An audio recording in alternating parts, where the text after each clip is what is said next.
For the past couple years, I have been grinding away trying to find a way to make Magikarp the best Pokemon in Gen 1. We have done over 18 hours of runs from the Legend Carp run to the God Carp run to the God Carp 2.0 run, but today we are going to run the godliest of God Carps and find out just how good is it. Can it even beat the game faster than a Mewtwo? Now, Magikarp in Gen 1 had one massive issue that goes way beyond its stats. Its starting move pool is only Splash, and its only level up move is Tackle. And this moveset means that it cannot beat the game. The second that you run into a ghost, you simply cannot hit them and you fail. Even with perfect stats, you will never beat the game with this Magikarp. But now we have to answer the ultimate question. Could we beat the entire game on minimum battles faster than a Mewtwo with a Magikarp if we gave it access to the move Bubble, but also gave it perfect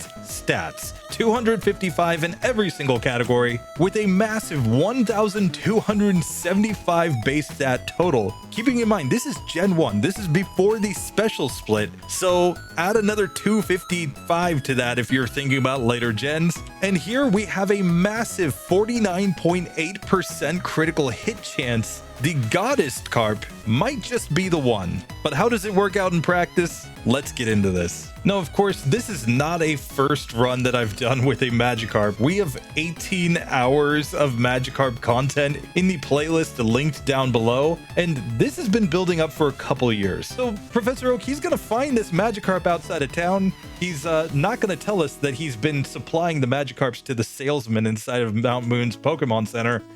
He thinks it's just another one to give away, but then he realizes something's a little off here. This Magikarp seems just a little bit different, so he's going to give it to us to study. So for now, we get the Godliest Carp, the Pokemon that is meant to destroy the entire world of Pokemon. At level 5, you can see we've already got stats over 30. The proper max DVs, perfect stats will come in after we level up. And we start with Splash and Bubble. Bubble was a legit Gen 2 event move, so we're going to try using this move to see if we can crush the entire game. Starting off with Oak's grandson, we're just going to come here, move Bubble into the top slot, and just start spamming it. It's going to be a 3-hit KO on the first Eevee. So very similar range right there to what we were doing with the perfect stats Mew when we were running with Pound at this point in the game. The difference is that we're going to have a super effective move for Brock. Plus it's a same type move, so I think we might actually score a 1-hit KO. We're just gonna have to see. Now I will play this as quickly as I possibly can, but this isn't a perfectly optimized speed run. I have not mapped anything out. I don't know where to use rare candies, any of that jazz. But we know our moveset is just gonna be Bubble and Tackle in the late game, which will be pretty hilarious. Still, I'm interested to see what kind of ranges we get on the toughest opponents. I will forego most items. We will try to catch a Pidgey here in this section, but that's basically about it as we make our way to the Brock section. We're going to stick on minimum battles this entire run. So here against the Bug Catcher at the end of Viridian Forest, we can see Bubble lowered speed, but it's still a 4-hit KO on the Caterpie. Unfortunately, Bubble is still a 20 base power move, so it's still kind of trash, even in the hands of the perfect Pokemon. But I'm not going to bother to heal. I'm going to go straight to the Brock fight, and let's see if we just one-shot his Pokemon.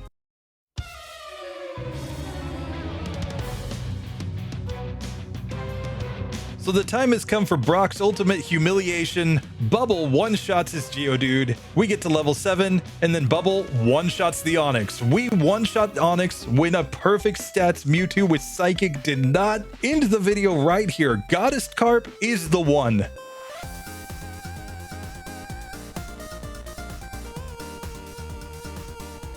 Of course, we have no resets, no optional battles, no TMs. We're not really going to use any TMs or optional battles in this one. So let's just keep crushing the game. Now, a typical Magikarp, if you were trying to get through this, of course, would be grinding to use up all of its PP and Splash and then it would be spamming struggle the entire run, but I'm going to use bubble as much as I possibly can here. And it's still doing decent damage after we get through Brock. We're basically two-shotting Pokemon on the next route. We get a Gen 1 miss with bubble, of course. Kind of standard stuff. But yeah, we're going to just kind of destroy all these Pokemon as we make our way to Mount Moon. And so just before we go into Mount Moon, of course, we're going to come over here and just talk to the gentleman because he's going to sell us a Magikarp. And for once, we're actually going to take it. We're going to tell him 500 Poké for a God tier Pokemon sounds too good to pass up. And now we will make our way into Mount Moon where there's not really much to do. We will grab rare candies because we might need them later on. I honestly don't know, but we're probably going to crush everything at this point. I'm really thinking about ranges on the Elite Four at the end because we are only going to have Bubble and Tackle. We might need those extra levels. For now, though, we will make our way to the Super Nerd and let's just destroy him with our fish, the God Fish. Yes, he tried to disable us. It didn't work.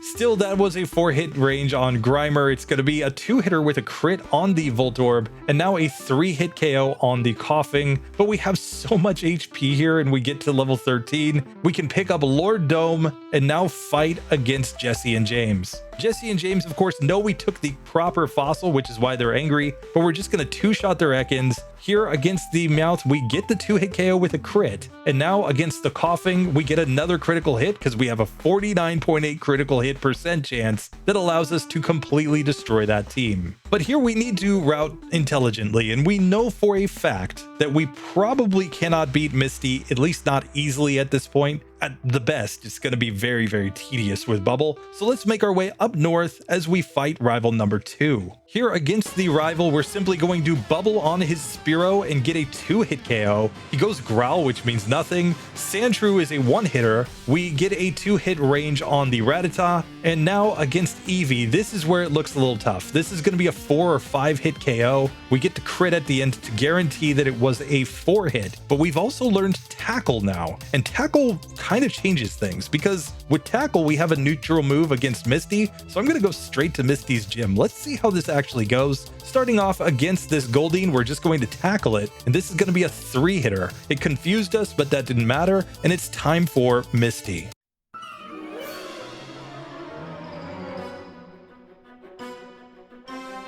Now, Misty's smart AI is going to tell her to use Tackle against us. Little did she know, we have the superior Tackle. It's a 3-hit KO to knock out the Staryu. We level up to level 16. And now on Starmie, we lead off with a critical hit. And this is looking to be a 4-hit KO. She can X-defend all she wants. But hey, we've got the better tackle in our tackle box here. Magikarp is the one. 7 minutes, 24 seconds to get through the Misty fight with no resets so far. Godliest Carp is truly legendary. And now we will simply get out of here. We're going to say we don't need no Bubble Beam. Who needs Bubble Beam?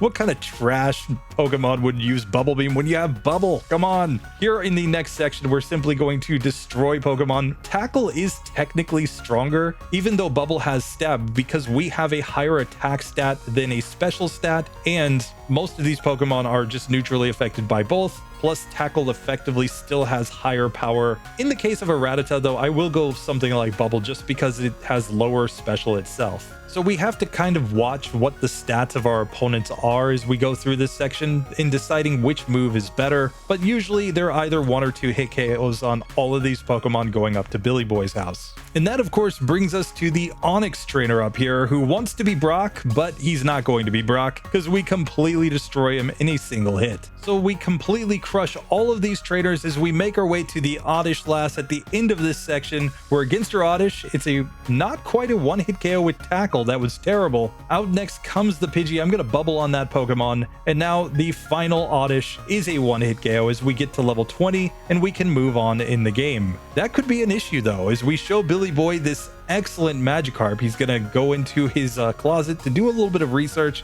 After typing away on his computer, we're gonna find out that he's actually been playing Magikarp runs for the past 3 years, and he's never been able to get one as strong as this. So we are going to move on in the game, but we have to be a little bit careful based on that Oddish last fight that we might not be able to one-shot grass types, and that could be terrible. We'll just have to see if we're survivable enough in those fights. For now though, we will come fight the innocent bystander and just start making our way down south to rival number 3 and Lieutenant Surge, where I'm sure that while Lieutenant Surge has a type advantage and Thunderbolt will do a lot of damage, we're probably going to be able to beat him anyway, because after all, he is just a humble trash man. And while our perfect Mewtwo and our perfect Mew got body slam here, we don't need that move with this Pokemon, so we're just going to come fight the rival. He's going to lead off with his Spearow, and we're just going to bubble it down. It's going to take 2 hits to get through this Pokemon though. Out next comes the Rattata. It's a one-shot with Bubble. We bubble down the Sandshrew, and now Eevee, we could go either way, but I guess we'll go Tackle here.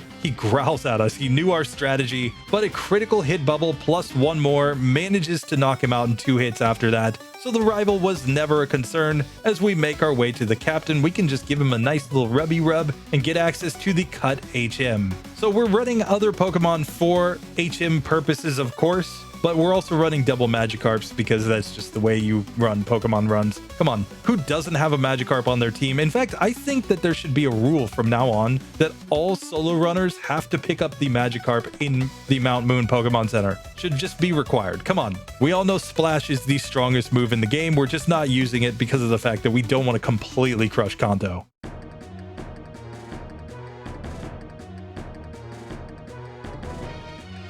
So after digging through the trash in Lieutenant Surge's gym, he sends out his rat. We're simply going to bubble it. Ooh, that did not do much damage. And we get paralyzed by the Thunderbolts. Oh, and we're fully paralyzed, and now we're missing tackles. No, what is this? Here, we're just going to have to keep spamming the tackle as he X speeds. We do manage to knock him out, but that was a close fight. We get to level 22, but it took 13 minutes and 23 seconds to beat Surge. Of course, still no resets, no optional battles, but that does not make me super confident for the late game. There are a lot of Pokemon in Pokemon Yellow that know electric type moves. Like even Giovanni's Nidos are running Thunder in this version, so we might need some luck in the late game. I'm not sure, guys. I should have given this one the medium slow level up group, but I wanted to run it as close to a legitimate Magikarp as possible, with only the difference being the stats. Yeah, that might have been a mistake. Still, we will come here, heal up, let's get a bicycle, and make our way through the rock tunnel and make our way perhaps to Erika. I'm not sure. We might want to put off Erika for a long time in this one. First up though, we have to take on the Rapping Lass, and she is going to lead off with her Oddish. We miss the tackle. We get poisoned though, so that's kind of good. They can't put us to sleep. They can't paralyze us, and we can just 1 or 2 shot all of these Pokemon. Now I'm just going to run through this section poisoned because I don't think it matters against the next bug catcher. We'll just heal just before we go into the rock tunnel, and it should be perfectly fine. So rock tunnel time, we are going to come and fight against this Slowbone trainer, where Cubone goes down in 1 hit, and now we have to tackle on the Slowpoke. This is a 3-hit KO range, but we easily get through that Pokemon. So really, as long as we don't get like put to sleep or confused or something, I think we win all these fights really easily. This next trainer with 2 grass types is the one I'm most worried about. Against the level 22 Oddish, we get a critical hit to one-shot it, and then against the Bulbasaur, it's a 2-hitter, but she goes Leech Seed, so we easily win. But if we had gotten put to sleep there and had a bunch of absorbs and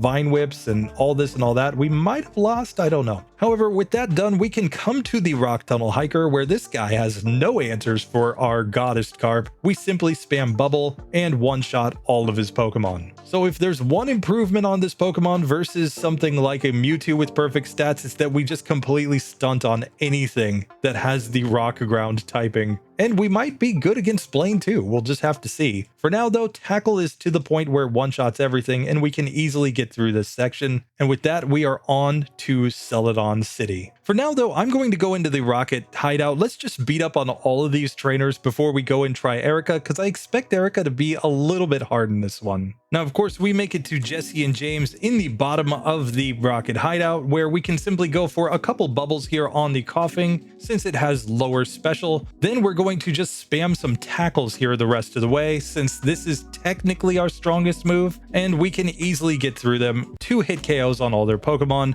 Now, Giovanni. So Giovanni leads off with an Onix. We one-shot it with Bubble. Rhyhorn comes out. We one-shot it with Bubble. And out next comes the Persian, where I'm going to go for the tackles here. This is going to be a 3-hitter on the Persian, even after a crit, but we easily win. It's the situation where it took fewer hits to knock out Giovanni 1 than it took to knock out all of Jesse and James's Pokemon. So now let's go to Lavender Town, where we're going to fight against our rival and make our way through the tower, and then I think we'll think about going and fighting Erika. So the rival leads off with a Fearow. We're going to go Bubble, since if it goes Mirror Move, we won't really care. 2 hits with a crit to get through that one. Now let's just Bubble on the Magnemite too. Who cares? It's a 2-hit KO. Shelter, we will go Tackle, even though it has really good defense. This is going to be the best move. Sandshrew, in spite of the fact that we're confused, gets completely destroyed. And now we're just going to Bubble on the Eevee a couple times. And once we do manage to hit, we knock it out in 2 hits. The confusion plus the sand attack had me a little nervous there, but we easily get through. And now we have the whole reason why we had to have Bubble on the moveset. It's so that we can get through Ghosts. Otherwise, your run with this Godliest Carp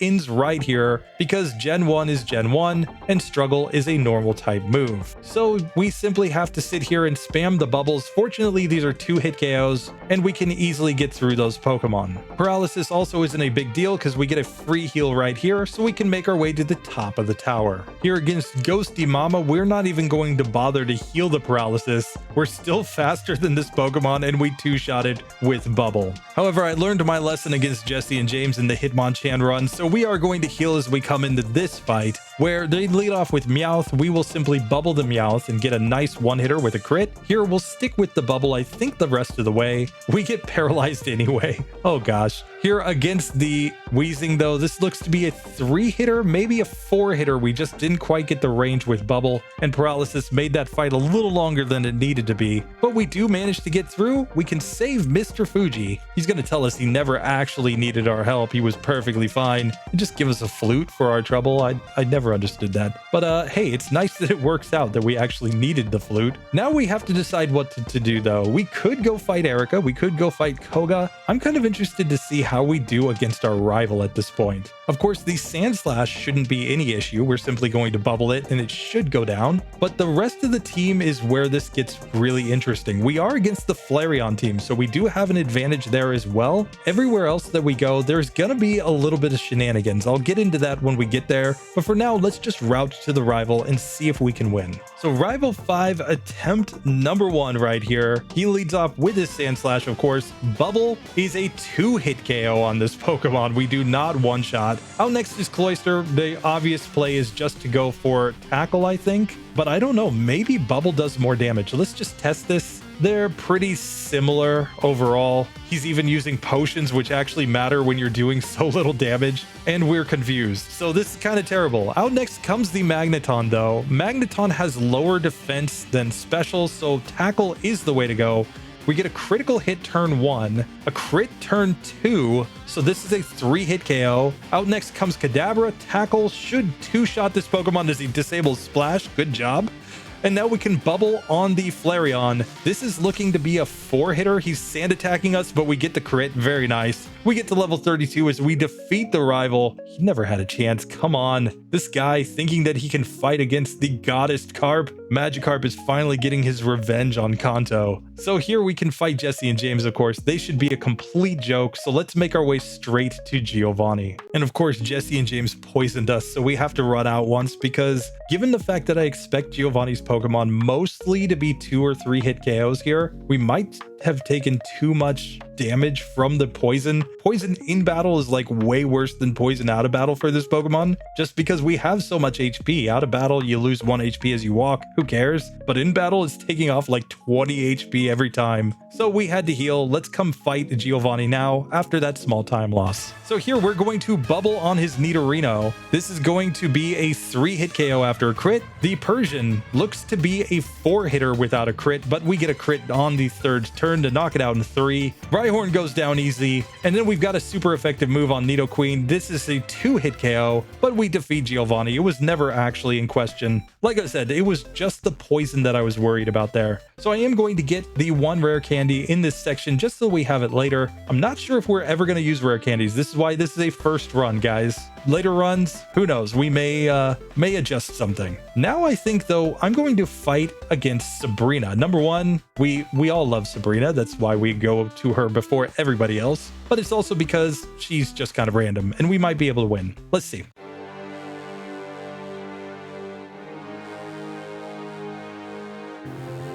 So here she leads off with Abra. I'm going to tackle this Pokemon. It's going to be a 2-hitter and we get flashed. Okay, that gives us a nice badge boost in attack, so we will do more damage. Psywave could be actually kind of strong here. We crit the Kadabra as it goes Kinesis, and then it Psywaves again, but we knock it out in the second hit. We crit the Alakazam and do slightly less than half, but we tank the Psychic nicely. And now she X defends. We just need to actually land a tackle, but Sabrina gives us our first reset of the run. Still, I think we got this. I think we just need to land the hits, maybe crit in the right spots. So it's just going to be a matter of accuracy, basically. This time we get 3 flashes from the first Abra, but that is giving us a little bit of a badge boost here as we go through the fight. We can knock out Kadabra again, get back to Alakazam. It goes Reflect this time, and now it recovers. We might actually want to bubble on this Pokemon. The whole issue here is that it knows Recover. A critical hit from Tackle, of course, will just ignore all of that,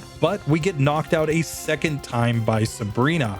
Accuracy is also clearly playing a role in this one, so we've just got to hope to get fewer flashes. We want to get flashed maybe once, but you know, no more than that. So this time we get a nice critical hit on Alakazam, then it hits us with a critical hit Psychic and recovers. I'm not sure we're getting through this one unless she just uses the worst possible moves. But then we crit twice and we win with 10 HP remaining. So 2 resets on Sabrina. That's not great.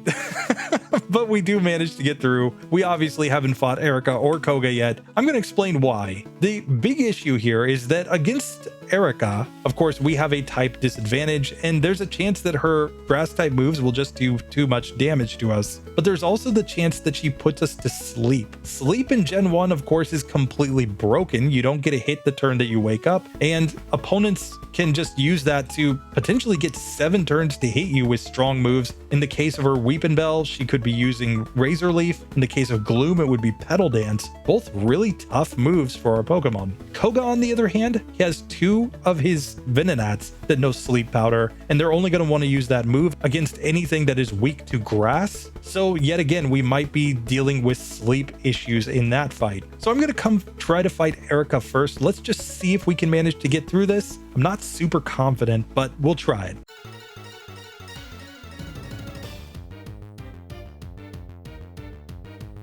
So Erika attempt number 1. The only play is to go tackle here. We get a critical hit on Tangela. It goes Vine Whip, and we knock it out in 2 critical hits. We get to level 35 as the Weepin' Bell comes out. It puts us to sleep, misses the first Razor Leaf, hits the second one. That crit did not quite as much as I thought it would do, but still it's doing a lot of damage, and we're staying asleep for a very long time. Here we finally wake up, and we do manage to knock the Weepin' Bell out. We get a critical hit on Gloom, but it is not a one-hitter, but we just managed to survive. 31 minutes 55 seconds to get through Erika. 2 resets so far on Sabrina, but I think we can see, like, we needed extra levels to get through the Erika fight. Like, going straight to Erika the soonest possible opportunity, if we got put to sleep, would have been a disaster. Here we do manage to survive though, and we can move on to Koga. Like I said, we are taking this on minimum battles, so we are not going to grind any levels at any point in this run. We're simply going to use rare candies if we need them.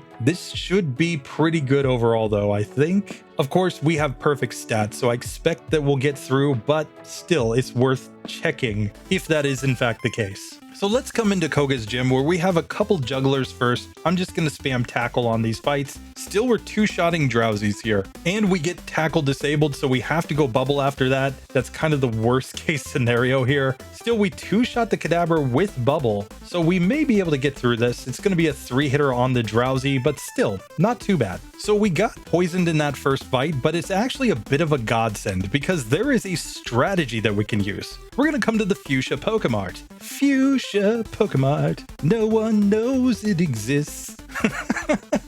But here we can sell a bunch of trash that we have in our bag at this point, but we're also going to get access to 2 Hyper Potions. The Hyper Potions here, I think, are completely overpowered because they allow us to heal our HP while keeping our poison status. If we're poisoned, Koga's Pokemon cannot put us to sleep, and that will be the trump card, I think, that allows us to get through this fight. First, we have to take on this trainer, though, where we're just going to tackle on his first Drowsy. We can tackle on Hypno. Yes, Confusion did a little bit of damage, but a critical hit knocks it out the next turn, and we knock out the Drowsy. Perfect. perfect. We're going to now slam a hyper potion, and we are on full health, effectively, as we go into the Koga fight.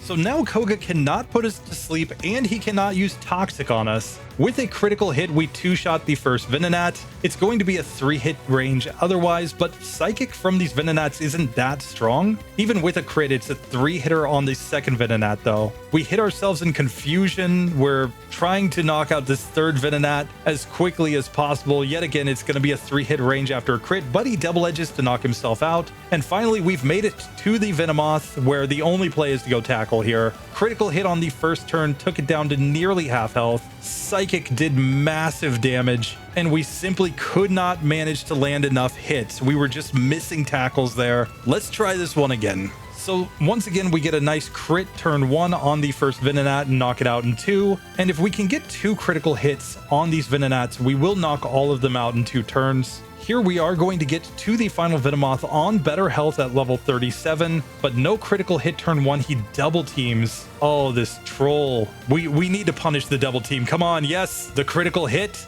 We just need one more hit. One more hit. We survive on 2 HP as we knock out Koga.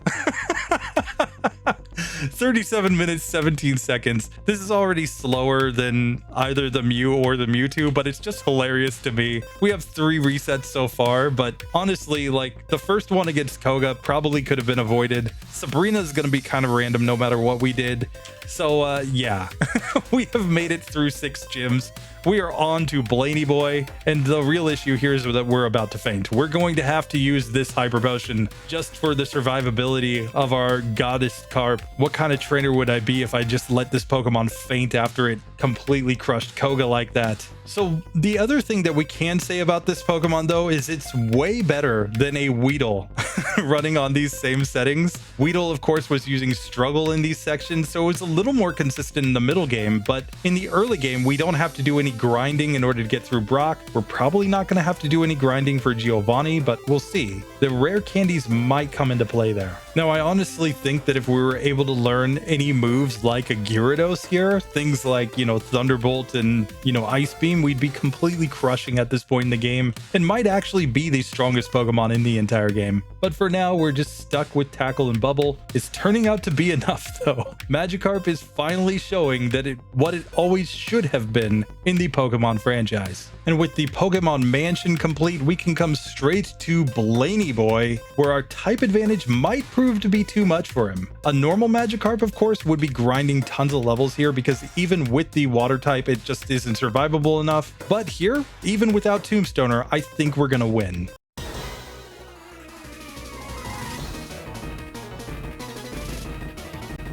So Blaine attempt number 1, we're just going to go bubble this entire fight. We do over half to the Ninetales with a crit, and we get another crit, so it's a 2-hit KO. Out next is the Rapidash. It hits us with Fire Spin, wasting a bunch of time, but it's a 2-hitter nonetheless. Level 38, we get to the Arcanine, a critical hit turn 1. It goes for the takedown. Takedown doesn't matter. Flamethrower doesn't matter. We easily win. 40 minutes, 42 seconds, no resets. Blaine was a joke. So now we should have a really good setup against Giovanni as well. At least that's what you'd think, especially if you're a Pokemon Red and Blue player. The problem is that in Pokemon Yellow, Giovanni is actually good in Viridian Gym. He has Earthquake and Fissure. He has Thunder on both of his Nidos. He has the Persian that can get critical hit slashes that we're probably not going to one-shot. So there are plenty of ways that he could actually damage our Godliest Carp, and this could turn out to be a tougher fight than you would expect. Still, the lesser trainers in this section are going to be no threat whatsoever. We're just going to bubble them all down and get straight to the gym leader. Still, we weren't one-shotting the black belt, and like I said, I'm not perfectly sure. Oh, and we misrouted Rip. But I'm not perfectly sure if we're going to actually be able to one-shot Giovanni's Pokemon, so I think the best thing to do is to heal up before this fight, just in case.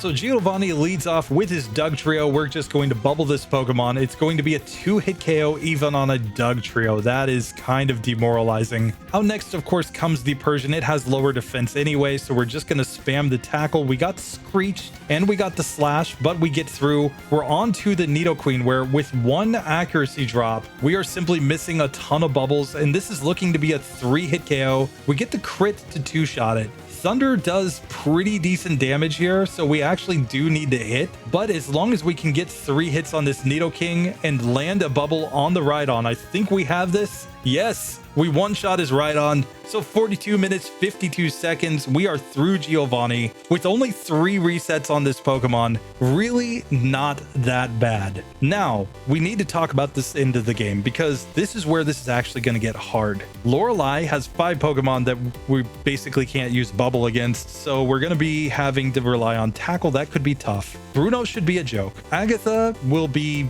Agatha. And then Lance has 2 Pokemon that have electric type moves in this version of Gen 1. So that's going to be tough. Then finally, the champion is going to have an Exeggutor and is going to have a Magneton, neither of which we have good moves against. So we're going to have to hope that we can get through those Pokemon as we make our way to the end. This could be tough.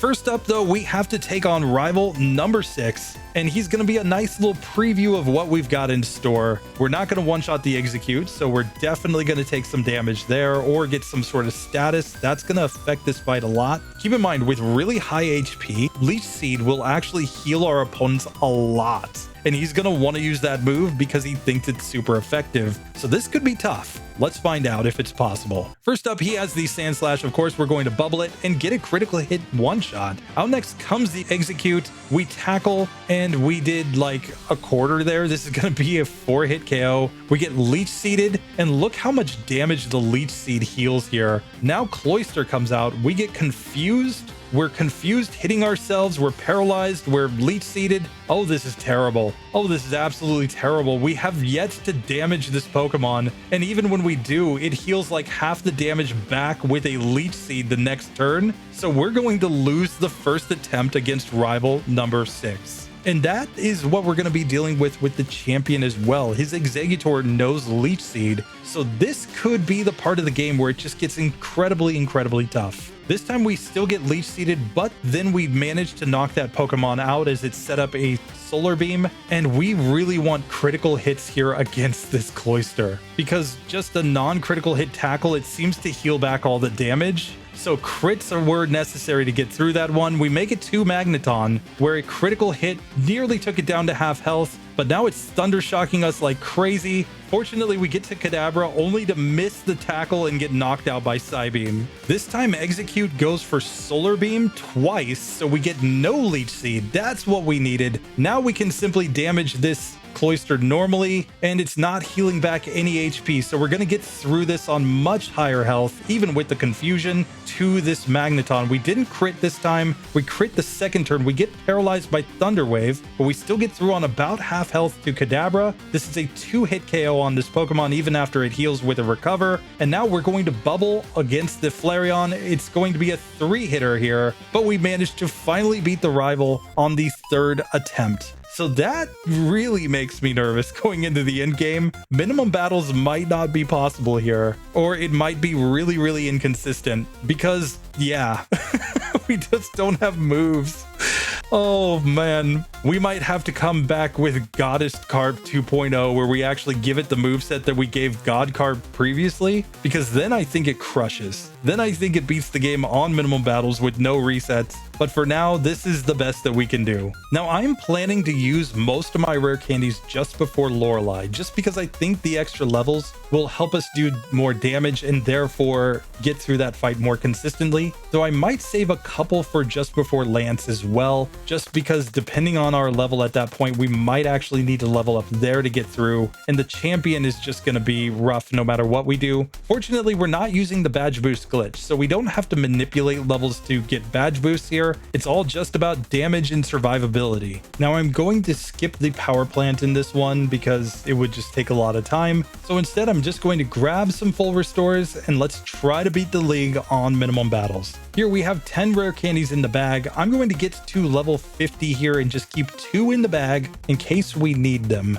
You know, the difference between, level 50 and level 53 for this Pokemon is actually quite massive, but our stats are already better than most Pokemon at the end of the game. Let's see how this actually works out though.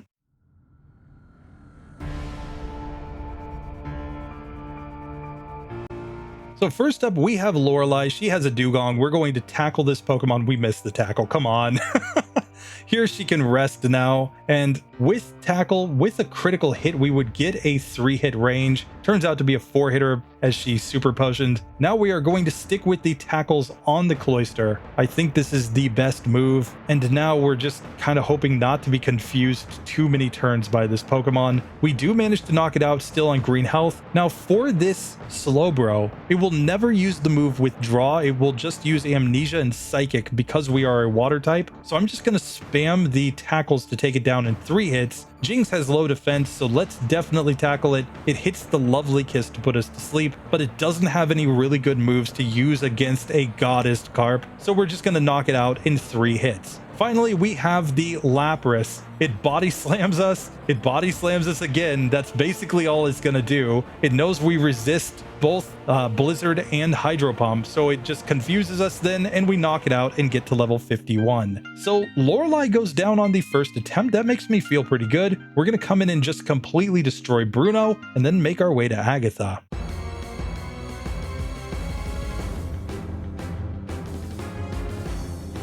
So no need to even watch a Bruno intro. Let's just get into this one where we're just going to spam Bubble on all of his Pokemon. Ice Punch does nothing, of course. Hitmonlee goes X Defend. Good job, Bruno.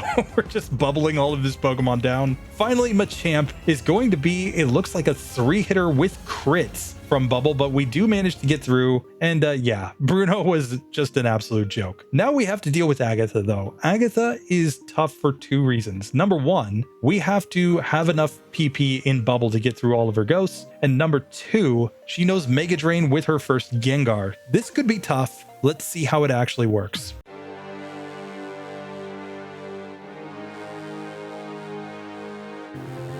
Now, of course, we know she's running bad AI because of the fact that she's using Mega Drain rather than using Thunder with these Pokemon, but still Bubble did nothing to that first Gengar. She swaps to Golbat though. We can go for the tackles here, and with crits, we're going to get a 3-hit range, though we did get confused. We get to level 52 as the Gengar comes back out. A critical hit takes it down to about half. It licks and paralyzes us, and then she swaps to the Haunter. Here with some crits, we're getting pretty good ranges on this Haunter. We're going to knock it out in 4 turns. Now she Mega Drains, but it didn't do as much as I thought it would do, so that's actually pretty good. If she wants to just spam that, we're fine. We knock out that Gengar. Out next comes the Arbok. I'm going to go back to tackle just for PP preservation here. You've got to preserve your PP, guys. So now we make it to the final Gengar where it tries to Dream Eater us. Now it's confused us. That's bad. Psychic also is kind of bad, but we're doing a lot of damage to ourselves when we hit ourselves in confusion and we lose the first attempt. Let's try this one again. This time we got a much better range on the first Gengar. We've already knocked it out as we're on the Golbat. She swaps to the Haunter as we were using Tackle. Good strategy on her part, but still Haunter isn't going to be strong enough to survive against our bubbles. The real question is that final Gengar though. Here, I think we just spam Bubble in case she swaps. I think that might be the best play. We still have plenty of Bubble PP, but being confused and paralyzed is really, really terrible. It basically means you have a less than 50% chance to move on any given turn, but more importantly, because our stats are so high, we do a lot of damage to ourselves when we hit ourselves in confusion. Fortunately, we didn't get Screech this time, so we do manage to knock out Agatha on the second attempt. And we are on to Lancey Boy, where we're going to have to fight against our evolved form, the dragon Pokemon that is, of course, Gyarados. I mean, he says he's a dragon trainer, so clearly it's a dragon type, but I still think we're going to be able to tackle it down. We're going to prove that we have more tools in our tackle box than him. Let's take on Lance.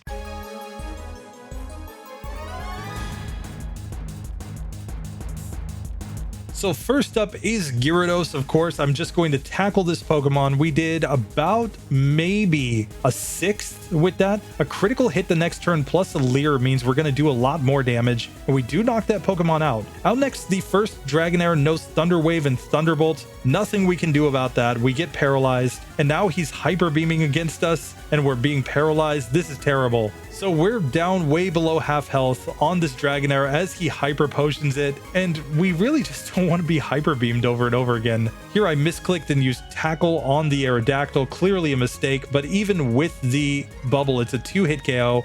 We have only 3 HP left as we get to the Dragonite, and it thunders us down. So I think this is a spot to use rare candies, but I don't know, we're so close to a level up, it might not be worth it. Let's just try this a couple more times. This time we get Thunderbolt from the first Dragonair, so we don't get paralyzed, so we're going to get a lot more turns here.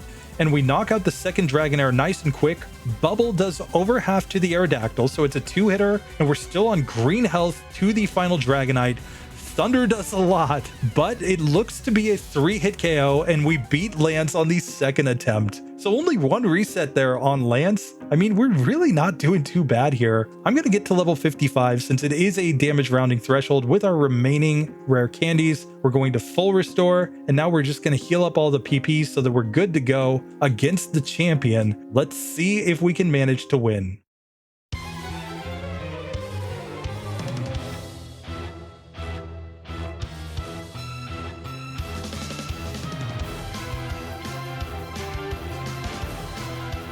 So first up is Sandslash, of course. I'm going to bubble this Pokemon. It's a 2-hit KO as he Earthquakes us, but we easily get through. Now Alakazam, obviously we tackle and critical hit one-shot there. Now the Pokemon I'm worried about. This Exeggutor is only going to use Leech Seed against us over and over and over again because its smart AI tells it that this move is super effective. So we need critical hits here, and we're going to be Leech Seeded the rest of the battle. Now against the Magneton, it's going to Thunder Wave and Thunderbolt us. This is the super scary part, but we just don't deal that much damage. It's such a bulky Pokemon. We're down to 8 HP as Cloyster comes out, and it just destroys us. So we need a better range against that Exeggutor. There's a 10% chance for Leech Seed to fail. I think that might be the only way we get through this. Alternatively, we could get tons of good critical hits here. We really can't afford to miss any tackles though. If we miss a tackle against the Magneton, it's basically game over.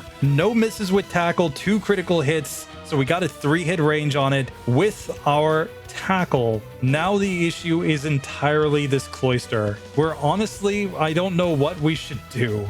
Like a critical hit doesn't do enough damage, so even then the Leech Seed knocks us out. So I don't think that we can win at this current level, at least not practically. We're finally going to have to just feint and go back to the beginning. So back to the champion at level 59. Let's see how the ranges are affected here. It's still a 2-shot on the Sandslash with Bubble, of course, and it does a nice Fury Swipes on us. Here, Tackle on Alakazam is also still a 2-hit KO, of course. Now Exeggutor, the crit did nearly half. So 2 crits in a row might have just been enough to knock it out. We just didn't get that level of luck. And now once again, Magneton is just going to paralyze us and we're taking too much damage. So I don't think we're getting through on this one. Still, let's see if we can get slightly better luck here before we go back and grind some more. So this time we get to Cloyster on about half health remaining, no paralysis. And now it's just a question of how much damage we can deal.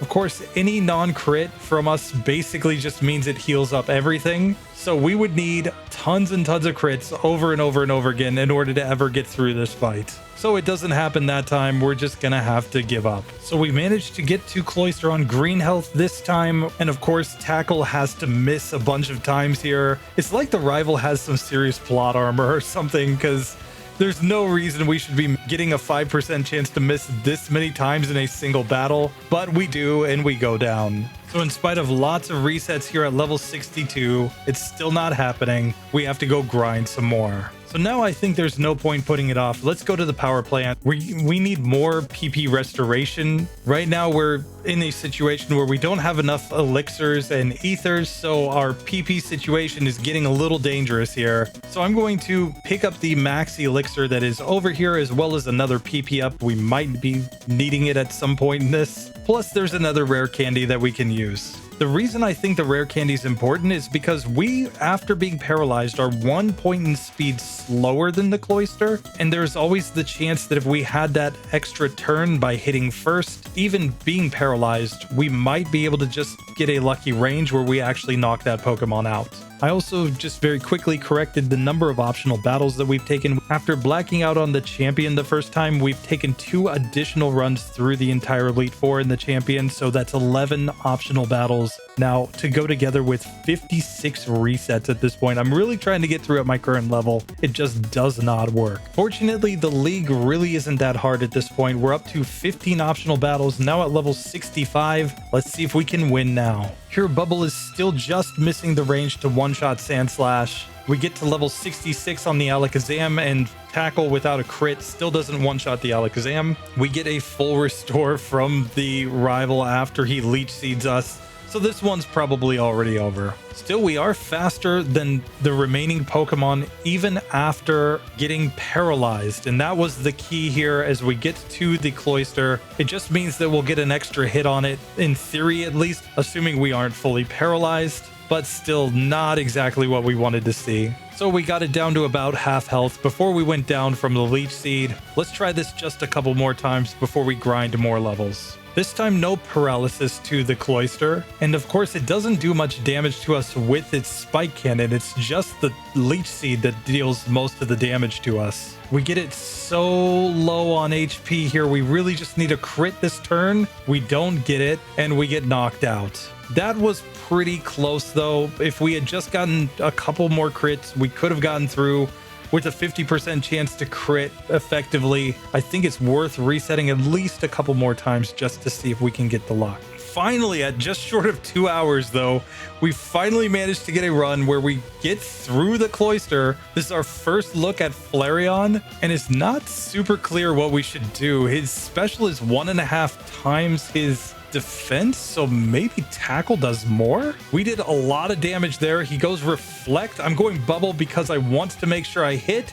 and we finally get through just sub 2 hours. We were here below 1 hour originally, and then our Godliest Carp just hit an absolute wall. The problem is Leech Seed, of course. Whenever you have really high HP, Leech Seed determines how much it takes off of you and then heals your opponent based on your HP stat. It's just a fixed percentage. So when you have a really high HP Pokemon, even outside of this Magikarp, talking about something like Chansey, when we did that run previously too, Leech Seed is a killer. It is like the worst move for those high HP Pokemon to come up against, just because it heals up the opponent so much while still taking a good percentage of your HP every turn. So yeah, it's kind of incredible to see this Pokemon completely crushes all of Kanto on minimum battles until the champion. And then the champion is an absolute wall. That Giovanni to champion split over 1 hour and 15 minutes. Are you kidding me? Still, we managed to get through. We have added this Magikarp here compared to my other God tier runs with Mewtwo's and Mews and, you know, whatnot. It's really not doing great. It was faster than the God tier Weedle though. Godle 42069 is sitting down there at level 71 with 2 hours and 40 minutes. So technically, we can say that the Magikarp is better than the God tier Weedle, but not by a lot. And honestly, I think this serves as the ultimate proof of the thing that I've been banging the table on for a year and a half now. Movesets trump stats. Stats really don't matter when you're doing solo runs. It's all about the moves that you get. If you've got the best possible Pokemon, but it's running trash moves, even when it's not Poison Sting, when you have some type coverage with Tackle and Bubble, it's not enough. You're not going to beat the game on minimum battles. You're going to still struggle to get through the game at certain spots. Some opponents are just way too hard. Now, don't get me wrong, if this were not weak to grass and thus not getting hit every time by that Leech Seed, we probably would have gotten through the champion a lot faster. For example, if this had been a Dragon-type Pokemon, this might have been a very, very different run. That might be something to come back and try. The Dragon-type Magikarp, because we all know that this Pokemon is in fact a dragon. dragon. It's all about the lore, guys. But for now, let's come in here. Let's complete our research on this one by fighting against Professor Oak. Let's go up against the Venusaur team just so that we have a really bad time. Let's see how this goes. So, of course, he leads off with Tauros. Tauros has less special than defense, so our plan of attack is pretty clear. We're just going to sit here and use Bubble, get a nice 2-hitter there. Now, this is where we know the champion is actually better than Professor Oak. Oak does not have Leech Seed on his Exeggutor, so we are going to get a pretty easy KO once we wake up from this hypnosis. We might actually have a decent shot of getting through here. This is kind of ridiculous. So we knock out that Exeggutor. Arcanine's out next. Bubble is the play. He roars at us. Good job.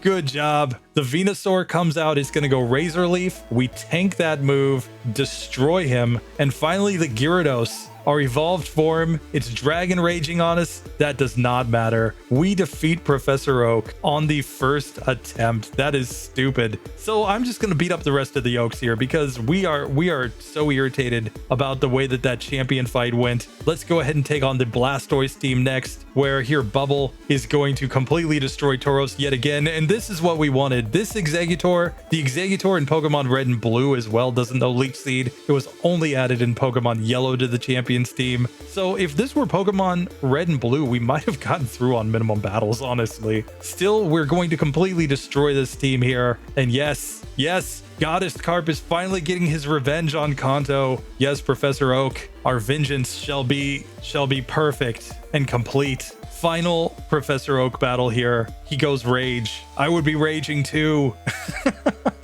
And he misses the Hypnosis. Oh, he hits Hypnosis. Come on.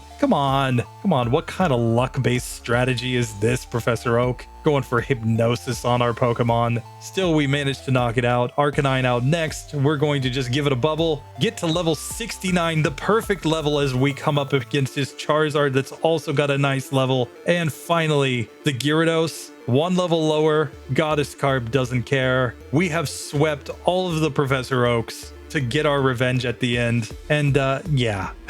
Finally, a little bit of redemption. The level 69 Godliest Carp has completed Kanto. That champion fight, though. Just that champion fight, though. If we just take away Leech Seed, that is a win easily. But unfortunately, movesets, guys. Movesets. And typing, I guess. We should also talk about typing. But anyway, that does it for this one. I want to give a massive thank you to the channel members and just everybody who watches. This is probably coming out as my Christmas video. That is my plan. So just to you and yours, Merry Christmas, Happy New Year. Hope you guys are having a good one. I'm taking the weekend and week off basically to spend with my baby boy who's having his first Christmas. So yeah, I just hope you guys have a good one going into the new year. I will be back around the new year posting more videos. So anyway, that does it for this one. Thanks for watching. See you in the next one. Later.